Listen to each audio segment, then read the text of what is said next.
दोस्तों ये भाई पुलिस में भर्ती होना चाह रहे हैं लेकिन पता नहीं क्यों नहीं हो पा रहे हैं। चलिए इन्हीं से पूछ लेते हैं। भाई मुझे कौन भर्ती करेगा? मेरे पास कोई ना जान पहचान का बंदा और ना ही मुझे कोई इसकी खास मालूमात है। एक मिनट भाई की बात को साइड में रखकर ये चीज चेक कर लेते हैं कि ये फोर्स के लिए एलिजिबल है भी कि नहीं। अगर फिजिकल टेस्ट की बात करें तो इनकी हाइट तो ठीक ठाक है लेकिन चेस्ट के हिसाब से ये फेल है। बारिश की वजह से हम इनकी रनिंग नहीं ले पाए वरना पता लग जाता है ये कितने पानी में। अच्छा इनसे कुछ रिटर्न टेस्ट के हवाले से सवाल पूछ लेते हैं। अच्छा भाई साहब ये बताएं कि अफगानिस्तान का कैपिटल कौन सा है?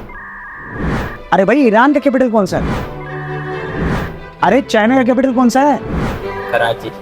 अच्छा दोस्तों इंटरव्यू में एक बहुत ही कॉमन सवाल पूछा जाता है, आप बताइए कि हम पुलिस में आपको भर्ती क्यों करें? मैं पुलिस में भर्ती इसलिए होना चाहता हूँ ताकि मैं लोगों की मदद कर सकूं। दोस्तों अक्सर हम मेहनत करने के बजाय बहानेबाजी का सहारा लेते हैं और अपनी गलतियों को इम्प्रूव नहीं करते। इन्हीं सब बातों को देखते हुए हम स्टार्ट करने जा रहे हैं एक ऐसी सीरीज जिसमें हम जानेंगे कि कैसे फिजिकल टेस्ट, रिटर्न टेस्ट और इंटरव्यू को चुटकियों में क्लियर किया जाए। तो अगर अच्छी सरकारी नौकरी हासिल करना चाहते हैं और इस सीरीज को स्टार्ट भी करवाना चाहते हैं तो कमेंट सेक्शन में 1000 स्टार्ट के कमेंट कर दें। दोस्तों याद रखें, बेशक अल्लाह ताला उस कौम की हालत नहीं बदलता जब तक कि वो खुद अपनी हालत को ना बदले।